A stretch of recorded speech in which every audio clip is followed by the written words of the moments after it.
मूर्तिजापूर शहरात चोरट्यांचा धुमाकूळ, पोलीस प्रशासनाचा सुस्त कारभार, नागरिकांमध्ये संताप आणि भीतीचं वातावरण।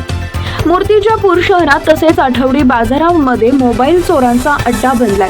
पोलीस स्टेशनच्या हाकेच्या अंतरावर चोरट्यांकडून महागड्या कंपनीचे मोबाईल चोरीची तक्रार करण्याकरता नागरिक गेले असता पोलीस प्रशासनाकडून चोरीचा रिपोर्ट न घेता सिम गाळ झाल्याची तक्रार पोलीस प्रशासनाकडून घेतली जाते।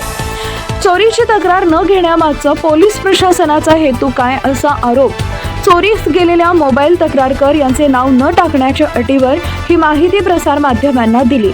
यामागचे चोरट्यांकडून केल्यानंतर नागरी वस्तीमध्ये गेल्या काही दिवसांपासून चोरीच्या घटनांमध्ये सातत्यानं वाढ होतीये। त्यामुळे शहरातील नागरिकांमध्ये दहशतीचं वातावरण निर्माण झालं असून पोलीस प्रशासनाच्या निष्क्रियतेवर मोठे प्रश्न उपस्थित होत आहेत। दिनांक 21 फेब्रुवारी 2025 रोजी अशाच प्रकारची घटना सोन्याची पोत चोरताना प्रवाशांनी चोरट्यांना रंगेहात पकडून पोलिसांच्या स्वाधीन केलं। शहर पोलिसांनी आरोपीला पोलीस स्टेशनमध्ये घेऊन जाऊन कोणतीच कारवाई न करता सोडून देण्यामागचा पोलिसांचा मुख्य उद्देश काय, हा विषय जनमानसात नागरिकांमध्ये चर्चेचा ठरत आहे।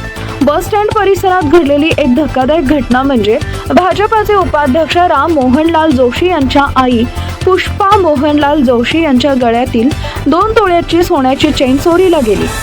या दागिन्यांची अंदाजे किंमत 1.5 लाख रुपये असल्याचं सांगितलं जात आहे। भर गर्दीत चोरट्यानं ही चोरी केली आणि तो बिनधास्त पसार झाला। या घटनेमुळे संपूर्ण परिसरात खळबळ उडाली आहे।